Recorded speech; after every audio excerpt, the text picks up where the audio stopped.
Qué gusto saludarles, mi nombre es Aldemar Cabrera y para mí es un placer estar aquí con ustedes. Saludos muy especial a todos los que están al otro lado de la pantalla, sacando este tiempito para encontrarse con Dios. Espero que lo que hoy he preparado pueda ser de gran bendición para todos. Un saludo muy especial. Recuerden inscribirse en nuestra página de internet Pastor Aldemar Fe y Familia. También recordamos que hay un numerito aquí especial para que nos hagan llegar sus peticiones, sus saludos. Estaremos compartiendo con ustedes a través de este medio un libro muy especial, Si mi pueblo orara, y también otro libro que va a ser muy enriquecedor para su devoción personal, El poder de la oración eficaz. Oramos para que estos libros puedan ser de gran beneficio para ustedes. Los estaremos compartiendo con cada uno de ustedes. Queremos pedirles también que nos sigan acompañando a través de estos temas. Este ya casi es el final de esa campaña y esperamos que haya sido de gran bendición para todos. Bien, también el día de hoy quiero decirles que estamos orando a las 5 de la mañana, invitarlos a que en su casa se conecten con Dios para que estos temas puedan ser de gran bendición para todos. Bien, entremos en materia. El día de hoy quiero hablarles del día en que murió la esperanza. El día en que murió la esperanza. Está basado en un texto bíblico en el Salmo 119, versículo 16. Dice así: susténtame conforme a tu palabra y viviré, y no quede yo avergonzado de mi esperanza. Págame lo que me debes. Es el capítulo de un libro de Fernando Zavala que titula Me casaría contigo a pesar de mis diferencias. Y es que en este capítulo habla de las expectativas que tienen muchos al casarse, porque en el momento del enamoramiento muestran una cara totalmente distinta que están mostrando en los días de su matrimonio. Recuerdo el día en que asesoré a una pareja que estaba a punto de divorciarse. Era solo cuestión de firmar. Se sentaron el uno al otro y con gritos y vociferando diciendo: tú no eres la persona con la cual yo me casé. Por supuesto, las expectativas que tenían el uno y el otro habían fracasado y hoy era hora de reevaluar sus esperanzas, de redireccionar su hogar para que tuviera éxito. Así lo hicieron y gracias al Señor, gracias a Dios, hoy tienen dos lindos y hermosos hijos y sus expectativas cambiaron su vida y su relación matrimonial. De la misma manera, todos tenemos expectativas del trabajo, tenemos expectativas de nuestro estudio. Yo recuerdo cuando ingresé al ministerio, con ese fervor, con esas ganas de trabajar, pensé que todo iba a ser fácil, porque tenía a Dios de mi parte. Me encontré en el camino algo totalmente distinto, totalmente diferente, porque en el ministerio, aunque es lo más hermoso que puedo decir que tengo en mi vida, también ha requerido sacrificio, esfuerzo, valor, sufrimiento. Y en medio de todo esto, mi satisfacción es la gente, ver el rostro feliz entregándose a Jesús, ver el rostro de los niños satisfechos al ver que se encuentran con Dios el Todopoderoso. Es la mayor satisfacción, es el mayor premio que uno puede tener como ministro. ¿Saben? Y todos tenemos expectativas, pero ¿qué del día en que nuestras expectativas mueren? ¿Qué decimos cuando nuestra esperanza parece morir? Jesús descansaba en la tumba del Calvario, habiendo cumplido con su misión. Con sus manos entrelazadas, descansaba en la tumba de José. El sol se ponía y ahora él descansaba el sábado. Pero ese sábado fue un sábado muy triste para aquellos que estaban viviendo, para aquellos que no descansaban. Al contrario, era la noche más oscura que habían vivido. Al ponerse el sol, mientras Jesús estaba en la tumba de José, otras cosas estaban sucediendo en los hogares de las diferentes personas. Al acercarse la noche, una quietud sorprendente se asentó sobre el Calvario. La muchedumbre se dispersó y muchos volvieron a Jerusalén, muy cansados en espíritu de lo que había sucedido en la montaña. Muchos habían acudido a la crucifixión solo por curiosidad y no por odio a Cristo. Sin embargo, creían en las acusaciones que Jesús era un malhechor, acusaciones que los fariseos y los sacerdotes habían colocado sobre Jesús. Bajo una excitación sobrenatural, se habían unido con la muchedumbre en burlas contra Jesús. Pero cuando la tierra fue envuelta en una espesa negrura, se sintieron acusados en sus burlas contra él.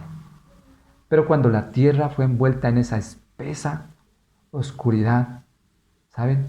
Un gran mal y un gran dolor vino sobre sus conciencias. Esa noche ninguna broma ni risa burlona se oyó en medio de aquella tiniebla lobreguez. Cuando se alzó, regresaron a sus casas en solemne silencio, estando convencidos de que las acusaciones de los sacerdotes eran falsas, que Jesús no era el impostor. En algunas semanas más tarde, en la primera predicación de Pedro, entregaron su vida a Jesús. Pero tuvieron que vivir una noche oscura. Antes de nacer su esperanza, tuvieron que morir sus expectativas. Antes de encontrar ese final feliz con Jesús, tuvieron que vivir una noche negra, una noche oscura. ¿Qué sucedía cuando Jesús dormía? Muchos espíritus repasaban activamente los pensamientos iniciados por las escenas del Calvario, de la crucifixión hasta la resurrección. Muchos ojos insomnes escudriñaron constantemente las profecías. Algunos esa noche se sentaron a escudriñar en las Sagradas Escrituras para verificar si realmente Jesús era el Hijo de Dios o si los fariseos y los sacerdotes estaban en lo cierto. Con corazón entristecido y algunos con lágrimas en los ojos, reconocían que Jesús había sido el Redentor del mundo y que ahora estaba en la tumba fría. Muchos de los que en esa ocasión participaron del ceremonial de la Pascua nunca más volvieron a comer la Pascua, porque sabían que en Jesús se habían cumplido todas las profecías. Ese día también, cuando el sol nuevamente se levantó en la mañana, muchos buscaron a Jesús para ser sanados. Nunca había traído Cristo la atención de la multitud como ahora que estaba en la tumba. Según su costumbre, la gente traía a sus enfermos y dolientes a los atrios del templo preguntando: ¿quién nos puede decir dónde está Jesús de Nazaret? Muchos habían venido de lejos para hallar a aquel que sanaba a los enfermos y aún resucitaba a los muertos. Por todos lados se oía el clamor: queremos a Cristo, el sanador. En esta ocasión, los sacerdotes examinaron a aquellos que se creían que daban indicios de lepra.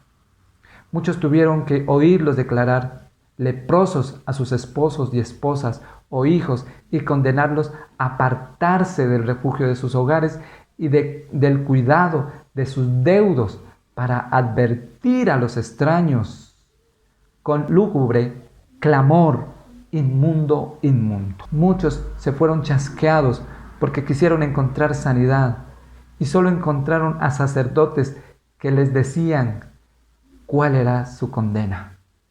Las manos amistosas de Jesús de Nazaret, que nunca negaron el toque sanador al asqueroso leproso, estaban cruzadas de pecho. Los labios que habían contestado sus peticiones con las consoladoras palabras, quiero, sé limpio, estaban ahora callados. Muchos apelaban a los sacerdotes, a los príncipes, en busca de simpatía y alivio, pero era en vano. Jesús había muerto. Con perseverante fervor preguntaban por Jesús, pero no lo encontraban. Se encontraban con la triste noticia de que justo a la puesta o al inicio de ese sábado, Jesús había muerto. Y que ahora todas las expectativas que tenía el pueblo estaban ahí en esa tumba fría. No querían que se les despachase con esa triste noticia y se quedaron ahí esperando. Los sacerdotes tuvieron que sacarlos, echarlos prácticamente, porque ellos querían una voz de aliento. Los moribundos, los enfermos, que habían caminado largos trechos para encontrar sanidad en Jesús, ahora sus expectativas de sanidad, sus expectativas de liberación, habían muerto. Y entonces, con la cabeza agachada, con el rostro entre la triste y lúgubre mensaje que da la muerte, tenían que irse a sus casas. Es un cuadro triste, pero era la noche más oscura de esta tierra.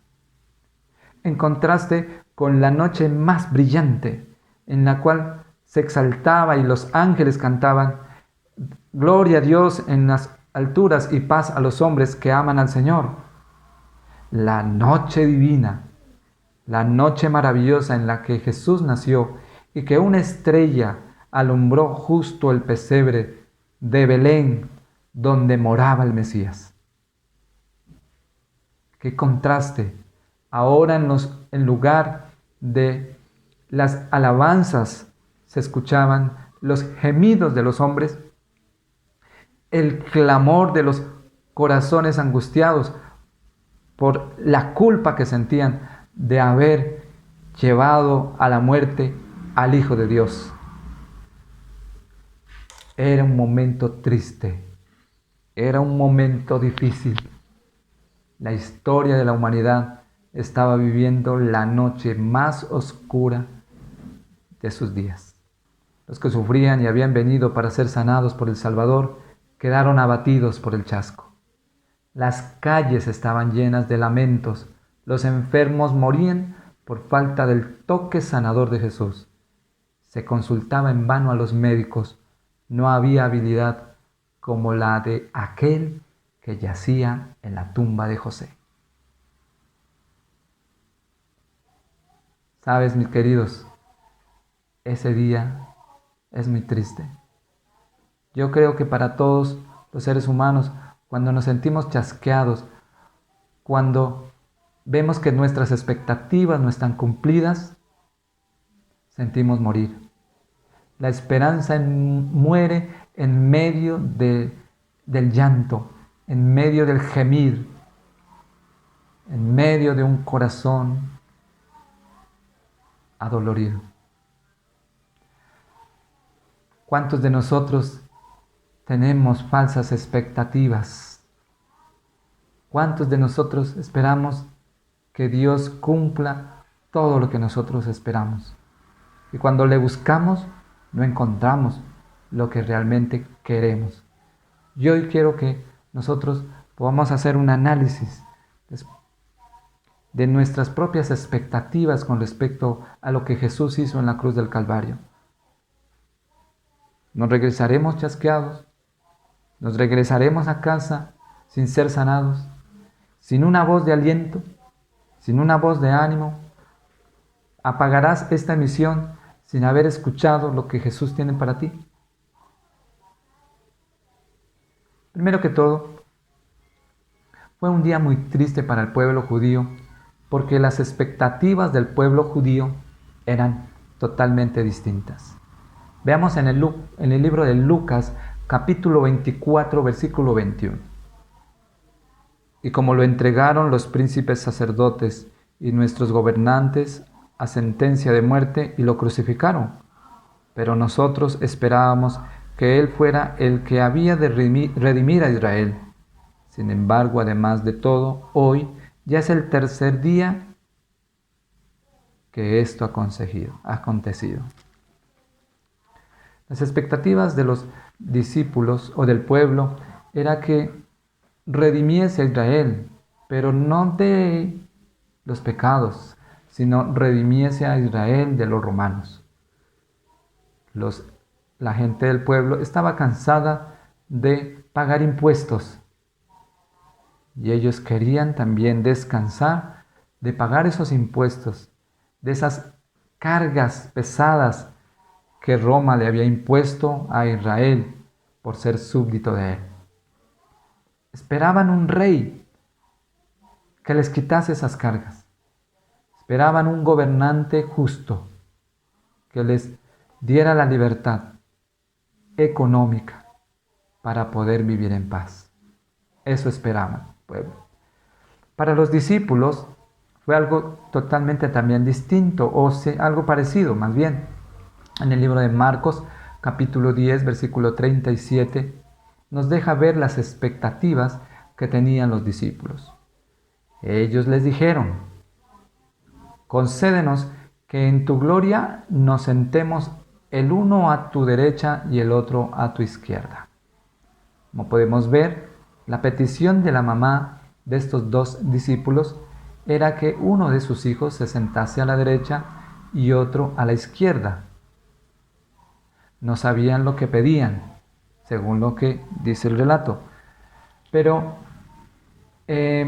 los discípulos esperaban poder, autoridad, posición. El libro de Isaías, capítulo 54, versículo 3, dice esta promesa: porque te extenderás a la mano derecha y a la izquierda, y tu descendencia heredará naciones, y habitarás las ciudades asoladas.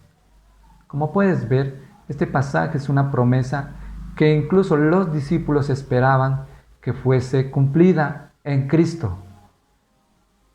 Esperaban un reino, esperaban una nación, esperaban ser tal vez alcaldes, gobernadores, esperaban un poco de autoridad política para gobernar. Veían en Jesús un buen rey y nada más. Los fariseos tenían también otra expectativa. Mateo capítulo 12, versículo 14. Y salidos los fariseos, tuvieron consejo contra Jesús para destruirle. Los fariseos y los sacerdotes se habían propuesto acabar con la vida de Jesús. Se había convertido en un estorbo para su autoridad política. Jesús se había convertido en un obstáculo, exprimiendo al pueblo de Dios a través de las ofrendas y los diezmos que llevaba la gente. Así que Jesús se había convertido en la gran piedra de toque para ellos. Y lo único que querían después de esa muerte era haberle destruido, haberle acabado. También hubo un tetrarca que también tenía unas expectativas para Pilato. Lucas capítulo 23, versículo 20, dice: les habló otra vez Pilato queriendo soltar a Jesús. Pilato sabía que Jesús era inocente. En el libro de Juan, capítulo 19, el versículo 7 y 8 dice: en el libro de Juan, capítulo 19, versículos 7 al 8 dice: los judíos le respondieron: nosotros tenemos una ley, y según nuestra ley debe morir, porque se hizo a sí mismo hijo de Dios. Cuando Pilato oyó decir esto, tuvo más miedo. Pilato sabía que Jesús era inocente. Vez tras vez intentó liberar al Hijo de Dios. Intentó convencer a los fariseos y aún al mismo pueblo de que Jesús era un hombre justo. Pero el mayor miedo de él fue de estar en presencia del Hijo de Dios. Tuvo la oportunidad de arrepentirse, tuvo el momento clave para reconocerle también como su Rey y Señor. Pero Pilato no lo hizo así. ¿Por qué? Porque sus expectativas eran diferentes. Porque él no buscaba el arrepentimiento. Él quería seguir siendo el rey. Y si él seguía vivo, posiblemente los sacerdotes y los fariseos lo iban a declarar como un hombre que no era fiel al rey, al César. Es por eso que Pilato terminó entregando la vida de Jesús en manos de hombres malvados. ¿Y qué me dices de los soldados? Vamos al libro de Juan, capítulo 19, versículo 34. Pero uno de los soldados le abrió el costado con una lanza, y al instante salió sangre y agua. Algunos consideran que Jesús realmente no murió en la cruz, que fue una apariencia. Sin embargo, el testimonio de los soldados deja mucho que decir.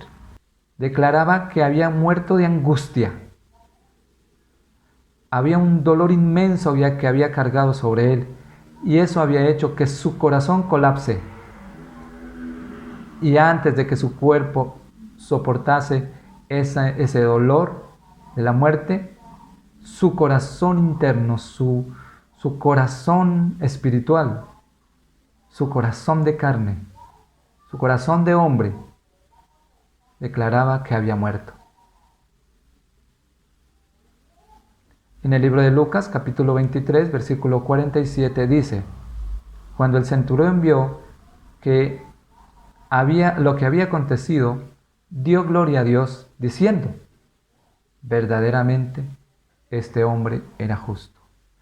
En algunas versiones dice: verdaderamente este era el Hijo de Dios.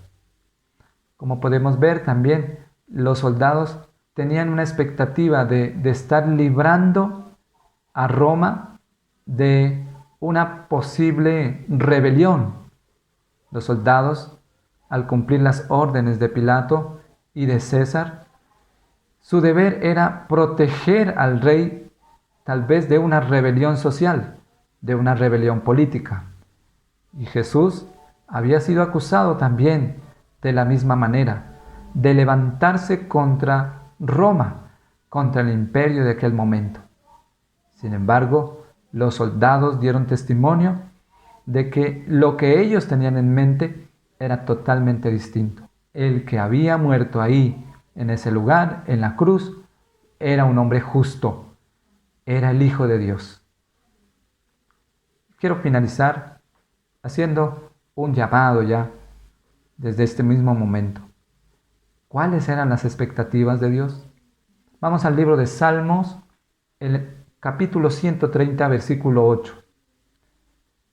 Y Él redimirá a Israel de todos sus pecados. Jesús en la cruz del Calvario era el que iba a redimir a Israel. ¿Pero de qué? De todos los pecados. El reino de este mundo le pertenece a Satanás. ¿Por qué? Porque todos somos súbditos del pecado. Estamos sometidos a una naturaleza pecaminosa. Y el primer pecador y el ser que primero pecó en esta tierra y en este universo se llama Satanás. Y todos nos sometemos al gestor del pecado, que es Satanás. Pero Dios esperaba que con la muerte de Cristo en la cruz, todos fuésemos redimidos del pecado. En el libro de Lucas, 1:68 dice: Bendito el Señor Dios de Israel, que ha visitado y redimido a su pueblo. Ese era el propósito de Dios, redimir al pueblo. Su nombre, Jesús, significaba Salvador, que iba a redimir, salvar al pueblo de Dios. En el libro de Isaías, capítulo 51, versículo 11 dice: Ciertamente volverán los redimidos de Jehová, volverá nación cantando, y gozo perpetuo habrá sobre sus cabezas. Tendrán gozo y alegría, y el dolor y el gemido huirán. Esta era la esperanza de Dios. Esta era la expectativa de Jesús, de que su muerte en la cruz serviría para que muchos salieran del dolor, de la miseria, y volvieran cantando a Jerusalén, siendo redimidos de sus culpas. En el libro de Gálatas, capítulo 3, versículo 13, dice: Cristo nos redimió de la maldición de la ley, hecho por nosotros maldición, porque maldito es el que es colgado en un madero. Gálatas 3:13. La cruz del Calvario era el medio que Dios había dejado para redimir al pueblo. La cruz del Calvario era, en el libro de Efesios capítulo 2, versículo 16 dice: mediante la cruz reconciliar con Dios a ambos en un solo cuerpo, matando en ella las enemistades. Esa era la expectativa de Dios, que su cruz sirviese para acabar con la enemistad que nosotros tenemos con Él. El libro de Salmos 130, versículo 8 dice: y Él redimirá a Israel de todos sus pecados. Y en el libro de Lucas 1:68 dice: bendito el Dios de Israel, que ha visitado y redimido a su pueblo. Dios esperaba a través de la muerte de Jesús redimir al pueblo, pagar la deuda, porque la paga del pecado es muerte, mas la dádiva de Dios es vida eterna. Redimir, ¿qué significa? Pagar la deuda. ¿Qué significa? Liberar al esclavo. ¿Qué significa? Hacer un pacto con aquel que lo necesita. Dar sanidad. Jesús, a través de la cruz del Calvario, esperaba que su muerte fuese suficiente para cubrir con su sangre a todo aquel que se arrepiente, a todo aquel que viene a Él. Porque de tal manera amó Dios al mundo, que ha dado a su Hijo unigénito, para que todo aquel que en Él crea no se pierda, mas tenga vida eterna. Y esa es la expectativa de Dios, que tú te arrepientas, que la sangre de Jesús, que esa noche triste, gris, te lleve a pensar a ti en el sacrificio tan grande que hizo el cielo para redimir esta tierra, para redimirte a ti. Y por eso el Señor hoy quiere decirte que tú eres su mayor expectativa. Tú que estás ahí sentado, escuchando, o tal vez haciendo alguna otra labor, tú eres la mayor expectativa. Jesús no quiere chasquearse. Jesús no quiere regresar a sus labores cotidianas sin recibirte a ti. Así que hoy te hago una invitación muy especial. Mira lo que dice en el libro de Efesios capítulo 2, versículo 16. Y mediante la cruz reconciliar con Dios a ambos en un solo cuerpo, matando en ella las enemistades. No necesitas ser más enemigo de Dios. Tal vez tú has escuchado así, como aquella noche has escuchado hablar de lo que dicen los fariseos, de lo que dicen los sacerdotes, de lo que dice la gente sobre Jesús. Hoy Jesús quiere recordarte a ti que murió por ti, que lo dio todo por ti, que ese sábado descansó en paz porque consumó su obra. Hizo todo lo que había que hacer. Ahora solo tú tienes que aceptarle.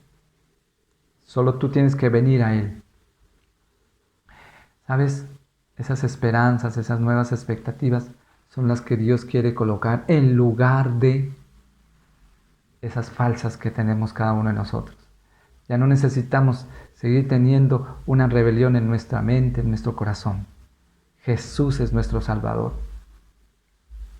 Ahora, ¿qué espera Jesús? Transformar este dolor y este sufrimiento en danza, en alegría, en felicidad, en gozo. Es el gozo de la esperanza en Cristo Jesús.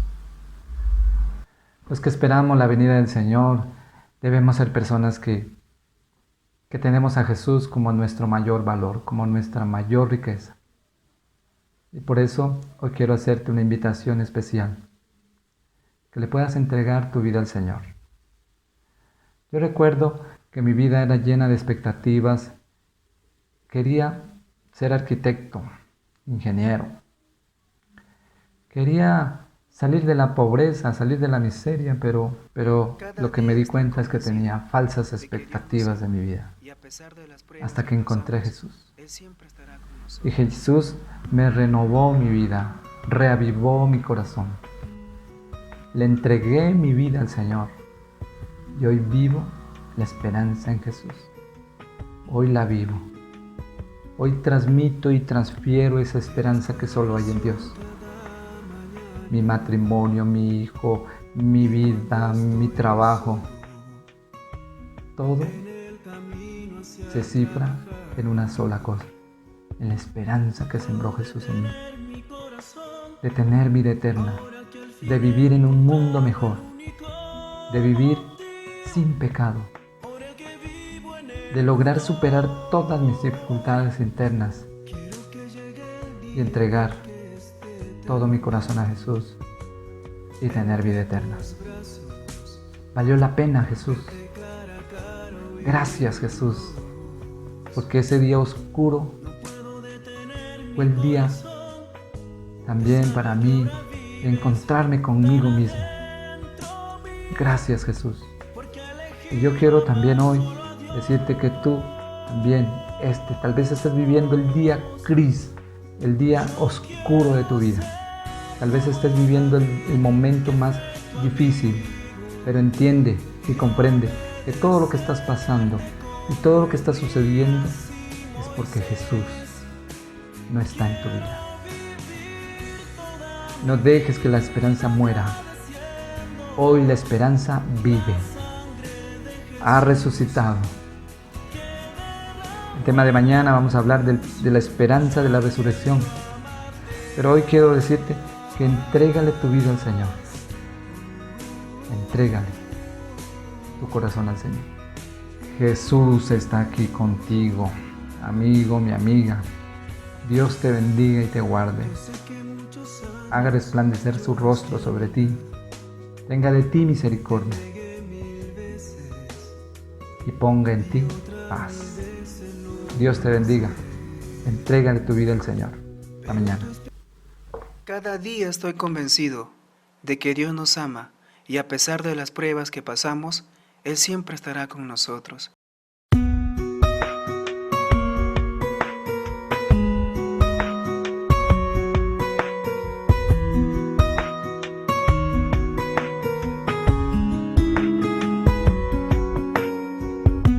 Te busco en oración cada mañana.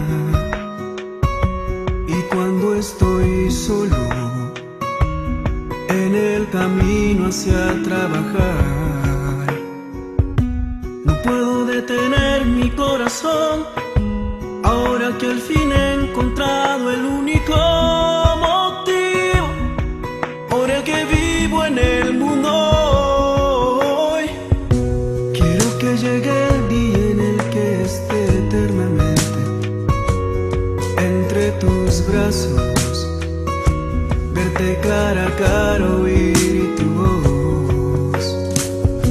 No puedo detener mi corazón, que sabe que ahora vives tan adentro mío, porque he elegido amar solo a Dios.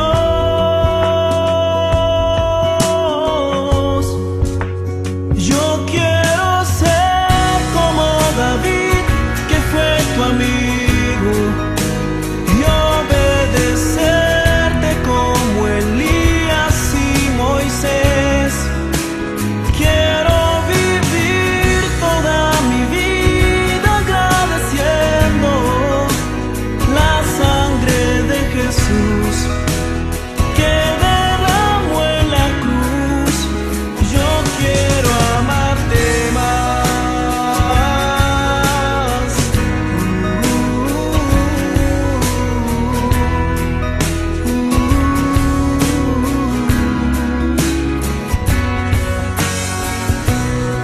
que muchos años lloraste a mi lado. Te negué 1000 veces y otras 1000 veces lo volví a hacer. Pero tu espíritu encendió el perdón que yo no aceptaba, y tan adentro mío sentí la paz de la salvación.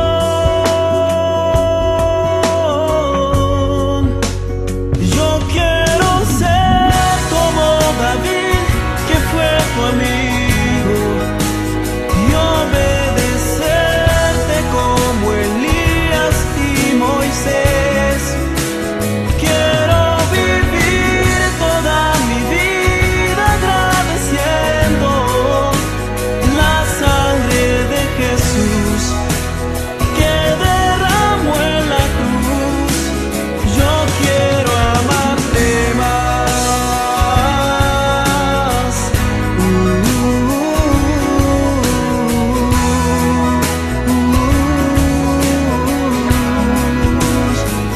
Cuando creí en las promesas de este mundo, yo caminé como un errante vagabundo. Hoy si este mundo se acabara en un segundo, estaría feliz porque quiero estar junto a ti. Yo quiero estar contigo.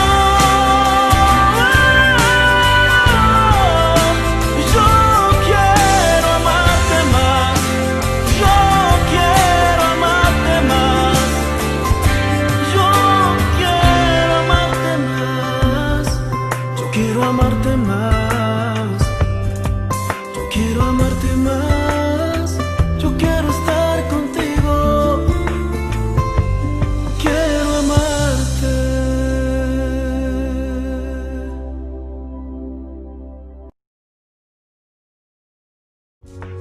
Yo quiero ser como David, que fue tu amigo, y obedecerte como Elías y Moisés. Quiero vivir toda mi vida agradeciendo la sangre de Jesús que derramó en la cruz. Yo quiero amarte más.